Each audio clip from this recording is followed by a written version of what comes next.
오늘은 분이엘교회 13주년이 되는 주일입니다. 그런데 날짜가 9월 28일이에요.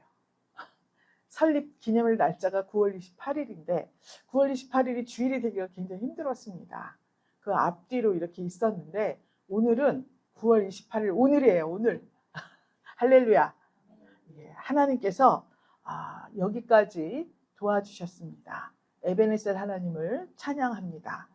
13년이라는 시간이 뭐 길지도 않지만 그렇다고 짧지도 않습니다. 아주 소중한 시간들이었습니다. 아기가 태어나서 13살이 되면 국졸입니다. 초졸인가? 요즘 초등학교죠? 초등학교 졸업하는 나이에요. 13주년이면. 오늘 졸업합니다. 내일부터는 우리 분이엘교회가 이제 청소년기로 접어드는 거예요. 초등학교 졸업했으니까 유아기 지나서 초등학생 지나서 이제 어엿한 중학생 청소년기로 접어듭니다.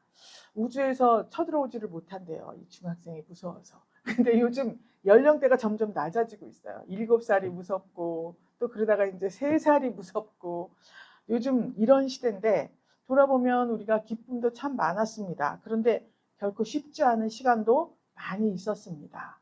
또 절망스럽고 막막했던 순간들도 있었어요. 겉보기에는 물 흐르듯이 잘 흘러가는 것 같았지만 정말 영적으로 너무나 절망스럽고 낭망스러웠던 순간도 있었고 그때 하나님께서 역사하셔서 다시 또 새로운 그런 길을 열어주시고 또 새로운 소망과 기대를 갖게 하시고 이렇게 여기까지 왔습니다. 사무엘상 7장에 보면 이스라엘 백성들이 있었는데요. 블레셋이라는 그 나라가 맨날 쳐들어왔습니다. 그래서 그때 당시에 이 사무엘 선지자가 야, 우리 이스라엘 모든 백성들은 다 미스바로 모여라 이렇게 선포를 했습니다. 지금 만약에 여기라 그러면은 저 해바라기 광장으로 다 모이라 그런 거예요. 이제 넓은 곳으로 다 모여서 우리가 함께 기도하자 이렇게 선포를 했습니다. 그랬더니 거기에 미스바에 모였다는 소식을 듣고 저 대적 블레셋이 야 우리가 쟤네들을 쳐들어가자 이렇게 하고 이제 침략 의사를 밝히고 쳐들어오게 되었습니다. 그랬더니 이스라엘 백성들이 너무 막 가슴이 두근거리고 두렵고 그래서 사무엘 선지자에게 이야기를 합니다. 사무엘 선지자, 당신이 우리 하나님 여호와께 쉬지 말고 부르짖어서 블레셋 사람의 손에서 우리를 구원하시게 그렇게 해라. 그렇게 하나님께 쉬지 말고 기도하라. 그러니까 이제 여러분들이 저한테 얘기하는 거예요. 이진영 목사님, 저 대적들이 나를 해하지 못하도록 쉬지 말고 기도를 하시오. 이렇게 말했다는 소리예요. 그랬더니 이 사무엘 선지자가 내가 너희를 위해서 기도하겠다. 이렇게 말을 합니다. 근데 왜 이렇게 금방 대답을 했냐 하면 이스라엘의 법궤 아시죠? 하나님의 말씀입니다. 법궤가 여기에 들어왔어요. 아비나답의 집에 들어왔습니다. 그래서 20년을 거기에 있었는데 그 법궤가 들어온 걸 보고 이스라엘 많은 백성들이 전심으로 하나님을 섬기게 되었습니다. 마음으로. 그래서 참 그 하나님께 대한 기대와 소망이 있었어요. 그래서 우리가 미스바에서 기도하면서 우리 안에 있는 모든 이방신을 다 때려 부수고 내보내고 소멸시키고 불태워버리고 금식하면서 우리가 회개하자. 구원은 받았지만 우리가 날마다 어떻게 해요? 손발을 씻으라고 말씀하셨죠? 예수님도. 그러니까 그렇게 하자. 그러니까 여호와만 섬기니라 이렇게 하나님께 인정을 받게 된 거예요. 그랬더니 블레셋이 쳐들어옵니다. 하나님만 섬기겠습니다. 그러면은 가만히 있어야 되는 거 아니에요? 근데 우리 원수 마귀, 사단 마귀가 제일 싫어하는 게 성도가 하나님만 섬기겠다고 결심하는 걸 제일 싫어합니다. 그래서 바로 가까운데 거기서 욕이 나오는데 지금 3년이 지났는데 우리가 쉬지 말고 기도해서 다음 주엔 꼭 나오도록 해야 됩니다. 어저께 우리 전도사님하고 저하고 신방 갔어요. 그래서 그 집 가족이 3분인데 거기 가서 이번 주일엔 꼭 오시오. 근데 비가 와요. 휠체어를 밀고 와야 돼. 근데 비가 오네? 자, 이제는 이제 모시러 가는 수밖에 없습니다. 누군가가 담당해서 모시러 가야 돼요. 이렇게 그 사단 마귀는 이 블레셋과 같이 기도하러 모인다 했더니 침략을 합니다. 그랬더니 이 사람들이 우리는 여호와만 섬긴다. 그리고 금식하고 회개하고 막 이렇게 하니까 하나님께서 그것을 이 사무엘상 기자가 온전한 번제를 드렸다. 이렇게 표현을 하고 있습니다. 번제는 불태워서 드리는 제사예요. 그러니까 불태우면 나의 형체는 없어지죠. 오장육부 다 타버리는 거예요. 내 생각, 내 감정, 내 상식, 가치관 이런 다 타버린 거예요. 그래서 온전한 번제를 드렸더니 하나님께서 응답을 하셨습니다. 어떻게 응답하셨냐면 블레셋 군대가 이렇게 있는데 거기에 하늘에서 우레가 쳐가지고요. 거기가 혼란해지면서 이들이 다 패하고 도망가 버리고 말았습니다. 할렐루야. 우레는 하나님의 말씀을 상징합니다. 하나님의 말씀의 능력이에요. 그러니까 법궤가 들어와서 감사했죠? 하나님의 말씀을 묵상하고 또 배우고 그래서 우리 가르치고 또 회복시키고 전파하고 이거잖아요. 그러니까 하나님 말씀을 13년 동안 계속 가르치고 전파하고 그 말씀으로 우리를 쳐서 복종시키면서 하나님 앞에 온전한 번제를 드리니까 이제 말씀의 능력이 역사해서 사단마귀는 더 이상 손 못 대는 그런 능력 있는 성도가 되었다. 능력 있는 교회가 되었다. 이렇게 볼 수가 있습니다. 여러분 이 일이 우리 분이엘교회에 일어나야 됩니다. 할렐루야. 오늘 이 분이엘교회를 여기까지 인도하신 하나님을 찬양하면서 오늘 본문 45장을 택한 이유는 여기 보면 1절에 보면 나 여호와는 나의 기름받은 고레스의 오른손을 잡고 이렇게 말씀하셨습니다. 고레스는 이방 왕입니다. 이스라엘 모든 민족들이 전부 바벨론으로 포로로 끌려가 버렸습니다. 그런데 바벨론의 왕들이 죽고 고레스, 바사라는 나라, 페르시아의 지금으로 말하면 페르시아가 이 바벨론을 멸망시키고 페르시아 왕, 바사 왕 고레스가 왕으로 올라간 거예요. 그러니까 그동안에 이 이스라엘 백성들은 포로로 잡혀 있었습니다. 그런데 하나님께서 포로 몇 년 만에 도로 돌려보내겠다고 하셨죠? 70년 만에 도로 예루살렘으로 보내주겠다 약속을 하셨습니다. 그랬는데 돌려보내기 위해서는 그 나라, 지금 포로 잡은 나라, 말하자면 이 고레스 왕의 허락이 있어야지 돌아갈 수가 있잖아요. 식민지를 풀어줘야지 가죠. 그러니까 여기서 하나님께서 이 이방 왕이고 하나님을 알지를 못하는 그런 왕입니다.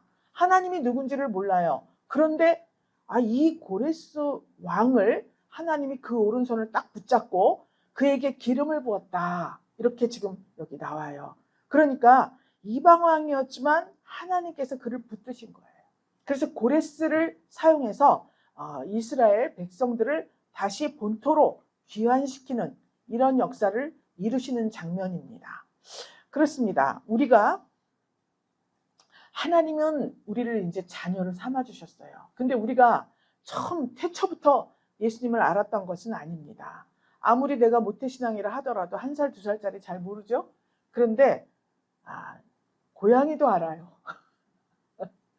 고양이도 모니터에서 설교를 하면 그걸 이렇게 하고 듣고 있습니다. 그래서 목사님이 전화를 하면 목사님 음성을 듣고 밥 먹으러 가요. 밥을 안 먹어 얘가 보통. 이만큼 먹고 말고 그러는데 목사님 소리만 할렐루야 띵띵띵 페이스톡 소리만 나면 밥 먹으러 가는 거예요. 정말 자다가도 일어나서 막 뛰어올라. 싱크대 위에다 이렇게 높은 데다 올려놨어요. 이제 그 운이 나중에 온 애가 하도 많이 먹어서 올려놨는데 목소리만 들으면 거기 뛰어올라가서 밥을 먹어요. 많이도 안 먹어. 탁 먹으면서 탁 쳐다봐요. 나 보고 있죠? 먹방을 보여줘. 이렇게 짐승들도 길들여지는데 13년을 하나님께서 우리에게 양육하시고 하나님의 말씀과 하나님의 생기를 불어넣어 주셨다는 것입니다.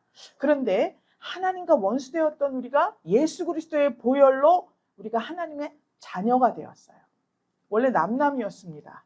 그리고 원수되었던 우리 이렇게 표현해요. 그러니까 하나님과 원수면 하나님을 알지 못한 거예요.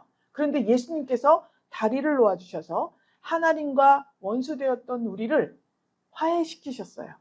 그래서 하나님이 이 사실을 믿기만 하면 예수님이 우리를 위해서 십자가에 죽은 이 사실을 믿기만 하면 어떻게 되죠?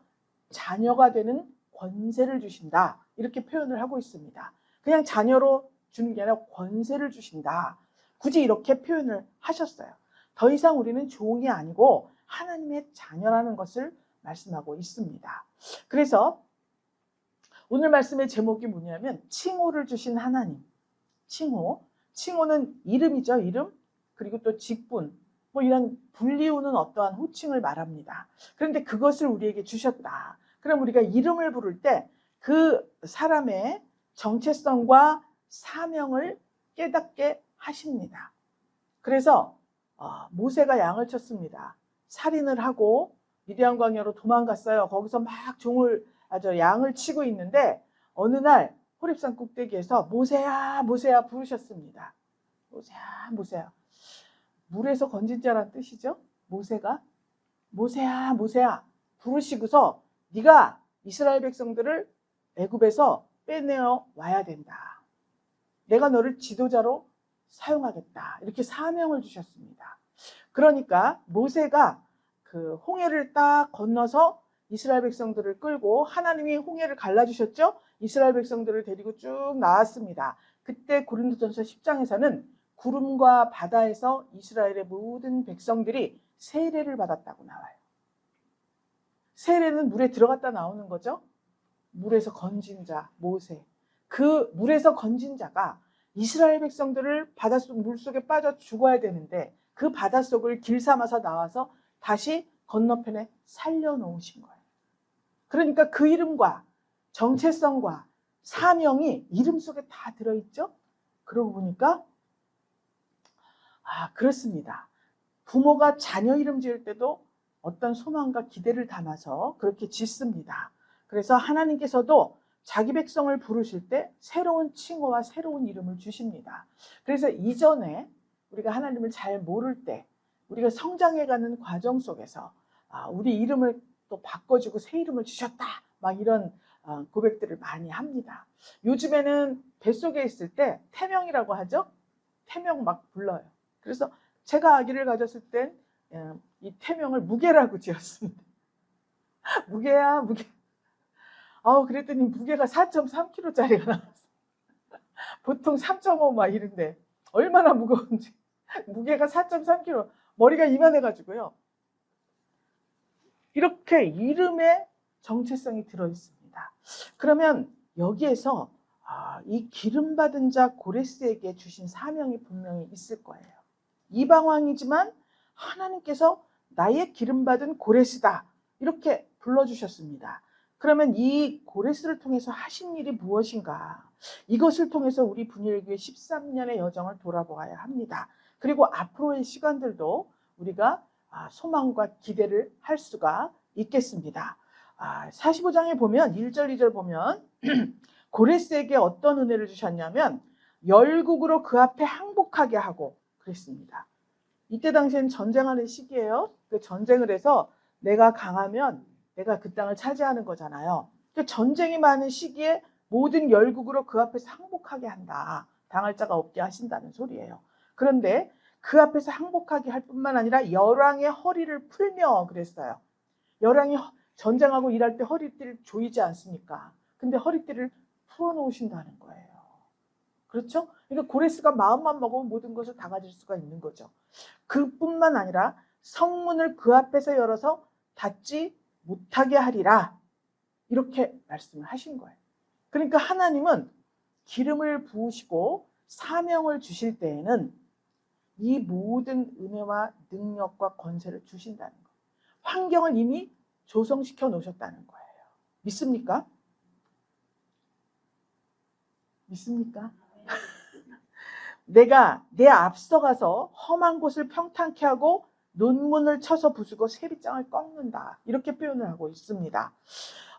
사실상 이렇게 하나님께서 논문을 쳐서 부수고 세리장을 꺾는다. 이런 일들은 정말 하나님이 아니시면 할 수가 없는 일입니다. 그러니까 하나님께서 이미 환경을 조성하시고 무슨 일을 하고자 할 때 벌써 이 모든 환경을 순적하고 평탄하게 만들어 놓으시겠다라는 약속을 하고 계십니다. 왜 그렇습니까? 고레스가 나의 종 나의 야곱 나의 택한 이스라엘을 위해서 너를 지명했다. 내 백성 이스라엘을 포로에서 해방시켜줘야 되니까 그런 능력을 주겠다. 고레스가 그렇게 해서 선포를 하면 이 대신들이 가만히 있겠습니까? 많은 인구가 빠져나가는데 분명히 반대하는 세력도 있잖아요. 그런데 하나님께서 그것을 미리 방지해서 아주 순적하게 해놓겠다. 이렇게 지금 약속을 하고 계시는 장면입니다. 그런데 거기에서 내가 앞서가서 험한 곳을 평탄케 한다 그랬죠?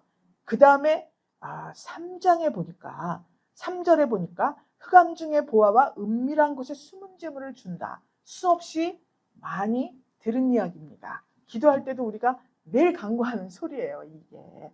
근데 고레스 왕에게 주셨으면 내가 고레스 왕과 같이 어떤 사명을 받으면 하나님께서 그렇게 같이 함께 이 보화와 재물도 주신다는 말씀을 여기 기록하고 있습니다. 무엇보다도 가장 중요한 것은 뭐냐? 하나님의 계획을 위해서 하나님께서 닫힌 문을 열어서 닫지 못하게 하리라 1절에 나왔죠? 그 열린 문을 통하여서 일할 수 있도록 공급하시는 재물과 보화가 있다. 지금 이렇게 말씀을 하고 있는 거예요. 그래서 만약에 하나님의 계획을 위해서 하나님께서 친히 우리의 분일교회와 여러분들 가정적으로 또 개인적으로 어떤 일을 하고자 할 때 아직 이 세상에 한 발짝 나가서 이것이 유명케 되거나 혹은 내가 세상에 나가서 어떤 활동을 해야 되는데 조금 미루어지고 있다. 나는 그것을 위해서 기도하는데 아직 이루어지지 않은 게 있다. 그러면 우리가 오늘 이 닫힌 문을 여시는 하나님을 부르짖으면서 기도해야 됩니다. 하나님이 약속을 하셨어요. 내 앞에 열린 문을 두었을 때 능히 닫을 사람이 없으리라. 빌라델비아 교회에게 요한계시록 7교회 중에 빌라델비아 교회에게 3장 계시록 3장 8절에 하신 말씀이에요. 우리가 작년에 그 말씀 하지 않았습니까? 열린 문을 둔 거?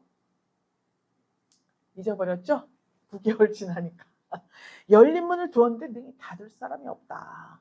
그런데 문을 열어놨어요. 열어놨는데 여기서 아무 미동도 안 하고 있어. 나갈 생각을 안 해. 그러면 일이 이루어지겠습니까? 아닙니다. 하고자 할 때 그 열린 문이 가치가 있는 거예요. 문은 열어놨든 닫아놨든 내가 가만히 있으면 되지를 않습니다. 저 문이 열리기만 하면 나는 이러이러한 일을 하겠다. 준비를 하고 있어야 되지 않겠습니까? 할렐루야. 그럼 우리가 준비하는 게 뭔가 오늘 구체적으로 생각을 하셔야 돼요. 막연하게 교회 문이 열렸으니까 뭐가 되고 이게 아니라 뭐 그렇지는 않으시겠지만 내가 평생을 두고 소원하며 기대하고 소망하는 것이 있습니다. 하나님께서는 자기에게 다 한 사람 한 사람에게 재능을 달리 주셨습니다. 그래서 비교할 필요가 없이 나에게 주신 이 재능, 이것이 내 인생에 하나님께서 문을 열어주시는 그날에 나는 이 준비된 이것을 가지고 뛰어나가리라. 할렐루야. 이러한 고백이 있을 때 하나님께서 역사를 하시면서 내 앞에 정말 이 열왕들의 허리띠를 다 풀어버리고 성문을 활짝 열었으며 논문, 쇠빗장, 이 방해되는 모든 요소들 이것들을 다 부수어버리고 게다가 보화와 재물까지도 함께 주신다는 약속의 말씀을 주고 계십니다. 이 귀한 약속의 말씀이 여러분들 분일교회 위에 함께 하시기를 축복합니다. 또한 분일교회 권속들에게 함께 하시기를 축복합니다. 그래서 23주년이 지난 이제 내일부터는 우리는 이 든든하신 하나님의 말씀을 붙잡고 정말 자신감 있고 두려움 없이 담대하게 이 세상을 살아가시기를 주 예수 그리스도의 이름으로 축복합니다. 하나님께서 3절, 4절에 흑암 중에 보아 은밀한 곳에 숨은 재물을 주신다. 그러니까 이제 우리가 생각할 때 이 금은 보아 또 재물 그동안 발견하지 못했던 숨은 재물 주식을 했는데 이게 뻥 터질래나 아니면 금은 보물이 어디에 쏟아질래나 이런 생각을 우리가 합니다. 뭐 할 수 있습니다. 기록된 문자대로 기도하면 그대로 받습니다. 재물 받습니다. 물론. 그런데 우리가 이것을 다시 한번 교회의 입장에서 흑암 중의 보화가 뭔가 아니 보화면 보화지 왜 흑암 중의 보화인가 이걸 생각해 봐야 되지 않겠습니까? 일반적으로 사람들이 금은 보화 이제 이런 것들을 막 해주셨습니다. 우리 성도들이 해주셨는데 은행에 저금해 놓은 것보다 나아요. 저금해 놓으면 필요하면 확 깨트려서 다 사용합니다. 근데 이거는 좀 팔기도 그렇고 하니까 예, 많이 올랐습니다. 금값이. 그럴 줄 몰랐습니다. 이거 했을 당시보다 막 3배가 올라갔어요. 물론 이런 것도 좋지만 이런 것들을 막 거실에 아무데나 식탁 위에 뭐 이렇게 화장대 위에다 막 이렇게 올려놓지 않습니다. 보화잖아요. 보화는 어디에 둡니까? 나만 아는 곳에 둬야지. 나만 아는 곳에. 그렇지 않겠습니까? 아니 가치가 굉장히 올라갔으니까 나만 아는 곳에 잘 간직을 해야 될 거 아니에요? 그러니까 이 하나님께서 우리에게 주시고자 하는 보화는 흑암 속에 있는 거예요. 흑암 속. 우리도 껌껌한 데다 갖다 둬요. 아무도 모르는데. 하나님께서 이 보화를 어둠 속에 두시는데 이것을 우리에게 비유해서 적용을 시켜서 말한다면 이게 무슨 말인가? 우리가 우리의 상황이 어둠 가운데 있을 때, 앞이 막막할 때, 여러분 일이 잘 안 되고 길이 보이지 않을 때 참 앞이 캄캄하다 이렇게 표현하시죠? 그 속에 보화를 두셨다는 거예요. 그래서 고난 속에서 우리가 할 수 있는 것이 뭐예요? 고난 속에서 캐낼 수 있는 보화가 뭐죠? 기도죠. 잘 나가보세요. 그냥 하나님 아버지 안녕하세요. 그러고 그냥 갑니다. 근데 내가 무슨 문제가 있으면요. 새벽이고 밤이고 2시고 집에서 견딜 수가 없어서 교회 달려와가지고 막 기도를 해요. 이상한 교회 통장에 이상하게 갑자기 무슨 감사 헌금 이렇게 올라와요. 여기 우리 시간마다 감사 안 하죠? 오늘 시간마다 하는데 근데 통장으로 주로 하시는데 무슨 일이야? 교회를 달려와야죠. 제가. 이 집에 무슨 일이 있습니까? 하나님. 요새는 연락을 안 하니까 무슨 일이 있어도 연락을 잘 안 해요. 혼자서 해결하려고 그러는데 그러면 달려와서 기도를 해야 될 거 아니에요. 그럼 뭘 기도해야 되냐? 이 사람이 감사한 일이 생겼다. 혹은 정말 내 힘으로는 어떻게 헤쳐나갈 수 없는 어떠한 상황을 맞이했다든지 하나님 이 속에서 더 깊이 있는 주님과의 교제가 꼭 이루어지게 해주세요. 기도를 해야죠. 사무엘 선지자에게 기도를 부탁했지 않습니까? 이스라엘 백성들이. 자기들은 어떻게 했어요? 이 속에 있는 모든 더럽고 추악한 모습을 다 하나님 앞에 회개하고 금식하고 선지자에게는 기도를 부탁했습니다. 쉬지 말고 우리를 구원하게 기도를 해달라. 이렇게 부탁을 했어요. 그러니까 손발이 맞아야 무슨 일이 이루어지는 겁니다. 할렐루야. 그래서 부족한 가운데에서 작은 것에 감사하는 마음을 가질 때 그 속에 보화가 있어요. 환난 가운데에서 서로 붙들어 세우는 이런 사랑의 경험이 있습니다. A 성도, B 성도가 있는데 A 성도가 참 힘든 일을 겪었는데 우리 모두가 다 물질로 돕고 기도로 돕고 또 따뜻하게 안아주기도 하고 이런 서로 붙들어 세우는 이런 사랑의 교제가 필요합니다. 그래서 교회 예배를 참석하면 밥 안 먹고 그냥 훅 가면은 이거는 예배 안 참석한 거예요. 밥이 맛이 있든지 없든지 분일교회는 밥이 맛없은 적이 없습니다. 여태까지 13년 동안. 밥을 먹으면서 교제하고 뭐 이렇게 서로 나누고 이러면서 서로 세워주고 나를 위해서 기도해 주는 분이 있구나. 내 마음을 하나님밖에 모르는 줄 알았더니 먼저 경험한 사람들이 그때 나도 그랬어. 이 한마디가 얼마나 위로가 되는지 몰라요. 이런 경험이 있습니다. 그러니까 마냥 잘 나간다고만 해서 좋은 것은 아니에요. 별의별 일을 다 겪어봤을 때 제가 신앙생활 몇십 년인지 모르겠는데 하여튼 몇십 년 동안 했는데 제가 60살부터 환경이 조용해졌다 그랬죠? 그 전에 얼마나 많은 기도를 했는지 모릅니다. 매일 눈물로 살았습니다. 하나님, 그럼 벌써 눈물이 막 나. 말하기도 전에. 그런 인생을 60살까지 살았어요. 얻은 것이 얼마나 많은지 몰라요.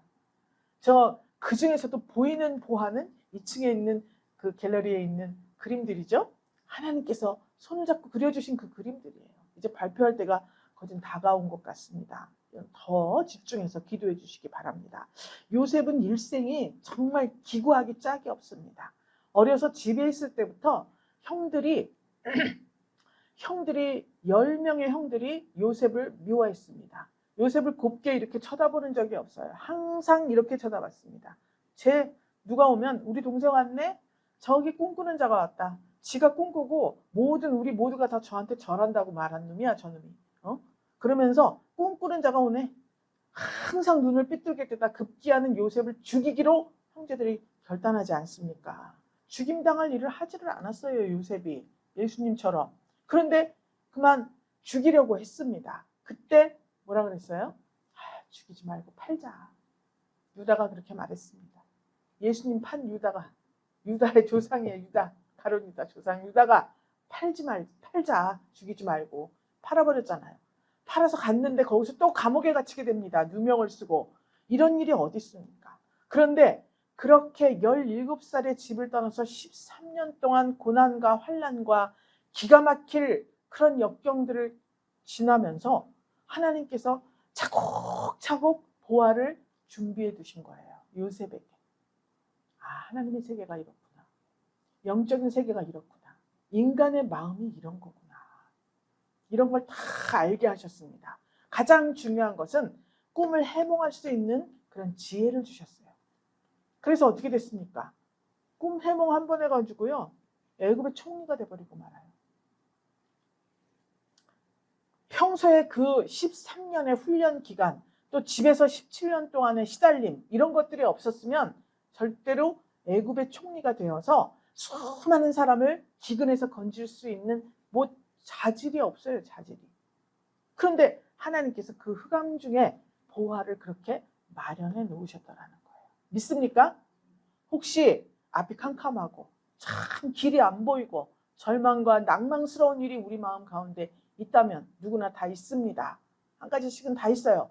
있다면 오늘 하나님께 기도하세요. 흑암 중에 보화를 주신 이 고레스에게 주신 그거 저에게 주십시오. 그 보화가, 내가 가진 보화가 무엇인지 깨닫게 해주십시오. 기도를 해보세요. 너무나 많을 거예요. 남이 보면 아는데 본인은 잘 모르는 게 이 흑암 속의 보화입니다. 오늘 내가 똑바로 알게 해주세요. 은밀한 곳에 숨은 재물은 감춰져 있다는 소리예요. 그죠? 감춰 있어요. 찾기만 하면 됩니다. 그러면 감추어진 보물을 찾으려면 어떻게 해야 되죠? 밭을 사야지. 밭에 진주를 숨겨놨잖아요. 주인도 몰라요. 그런데 어느 날 발견했어요. 그러면 그 진주 자기가 가지면 밭주인한테 줘야 되잖아요. 꺼내면. 안 꺼내고 가만히 놔두고 밭을 사버렸습니다. 계약서 도장 찍고 잔금 딱 치르고 바로 땅을 파서 진주를 캐냈어요. 이렇게 감추어져 있는 재물이 있다는 거예요. 우리 눈물 가운데 하나님의 보화, 감추어진 은밀한 곳에 숨은 재물, 이런 것이 있는 것을 믿으세요. 반드시 있습니다. 이것들이 오늘 13주년을 지나서 중학교 1학년 들어가는, 초등학교 졸업하고 중학교 1학년 들어가는 여러분들과 이 분이엘 교회 위에 충만하게 눈에 보이게 역사하시기를 주 예수 그리스도의 이름으로 축복합니다. 마침내 우리에게 칭호를 주신 거예요. 분이엘 교회라는 13년 전에. 그래서 그 칭호에 걸맞은 교회가 되기 위해서 정말 그렇게 우리가 기도했습니다. 우리 은솔이 자매 권사님 저 3시에 매일, 그때는 11시, 밤 11시에 예배를 드렸어요. 밤 11시에 예배 드리고 다 예배 드리고 기도하고 끝나면 1시가 넘습니다. 조금 속 썩이는 날 있으면 얘기하다 보면 밤 3시도 돼요. 그 3시서 겨울이든 여름이든 매일 갔습니다. 매일 3시서 교회에서, 저 사거리 교회 있을 때에서 나와갖고 밤에 그렇게 가고 매일 그렇게 했어요. 그것이 우리 안에 쌓인 보화였고, 그것이 감춰졌던 재물을 매일매일 발견하는 그러한 시간들이었더라는 거죠. 할렐루야. 여러분들이 함께 해주셔서 너무 감사드립니다. 하나님께서 이렇게 귀한, 존귀한 이 하나님의 자녀들을 한 가정씩 보내줄 때마다 우리는 굉장한 힘을 얻었습니다. 그리고 희망도 있고 소망도 있었습니다. 우리 이중화 성도님은 우리가 본 적이 없습니다. 어머니 한 번도 뵌 적이 없어요. 근데 본인이 그냥 뚜벅뚜벅 걸어오셔서 등록을 하셨습니다.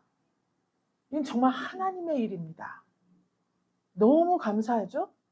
놀라워요, 감사하기보다. 놀랍습니다. 그래서 정말 우리에게는 천사나 마찬가지예요. 천사나 마찬가지입니다. 너무 감사합니다. 내종 4절에 보면 내종 야곱, 나의 택한 이스라엘을 위해서 분이엘 교회를 지명하여 부르셨다. 이렇게 바꿔 읽으시면 됩니다.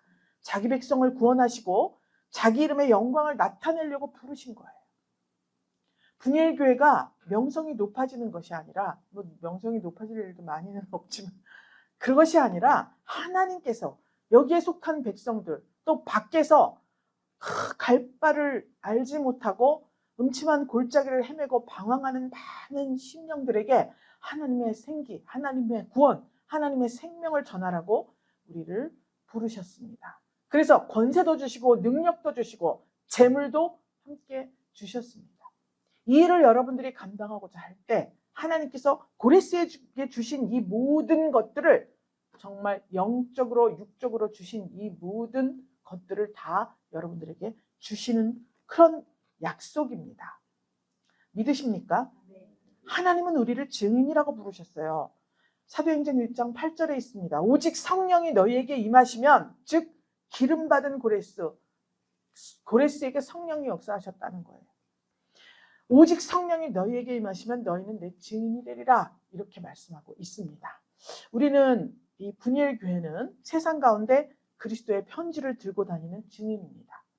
여러분들의 삶 한순간 한순간, 한 시간 한 시간, 한 날 한 날은 그리스도의 편지예요. 그래서 예수 믿으세요, 교회 가세요, 이 말을 하지 않고 그냥 그 사람을 가만히 보면 나도 예수 믿어야겠다, 예수님이 저런 분이구나. 우리 상식을 초월한, 기존의 인간 세상의 상식을 초월한 어떤 무언가를 가지고 있으니까 사는 모습이 다르고 결정하는 방식이 다르고 선택하는 방식이 다릅니다. 그것이 쌓여서 나이가 40 이상이 되면 자기 얼굴에 책임을 지라는 말이 있듯이, 그리스도의 인격이 우리 안에 차곡차곡 쌓여갈 때 그것이 바로 많은 사람들에게 편지가 되는 거예요. 믿습니까? 그 편지가 예수를 증거하는 그러한 축복의 도구가 되는 것입니다. 앞으로도 오직 하나님의 영광을 위해서 예수 그리스도의 이름으로 우리가 살아가야 됩니다. 13년간 증인의 역할을 잘 해오셨습니다. 내일부터는 조금 더 수준 있는 중학생 같은 청소년기에 접어든 성숙한 모습으로 이전과 같은 말씀 중심, 기도 중심, 또 복음 증거, 자기의 삶을 예배로 드리는 이 중심으로 하루하루의 삶을 승리하시기 바랍니다. 왜 그러냐? 거룩한 교회이기 때문에 그렇습니다. 베드로전서 2장 9절에 있습니다. 너희는 택하신 족속이요 왕같은 제사장들이요 거룩한 나라요 그의 소유된 백성이니, 이렇게 말씀하고 있습니다. 흑암에서 기이한 빛으로 인도하셨다, 이렇게 기록이 되어 있습니다. 그렇습니다. 우리는 하나님의 자녀입니다. 그리스도의 증인입니다. 거룩한 교회입니다.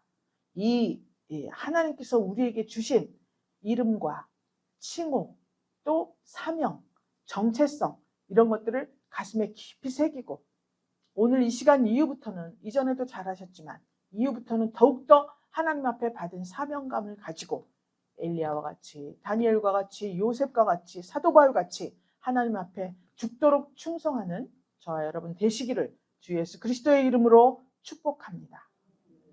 하나님 감사드립니다. 기름 부으신 분이엘 교회, 이 칭호를 주신 우리 하나님 아버지께 감사를 드립니다.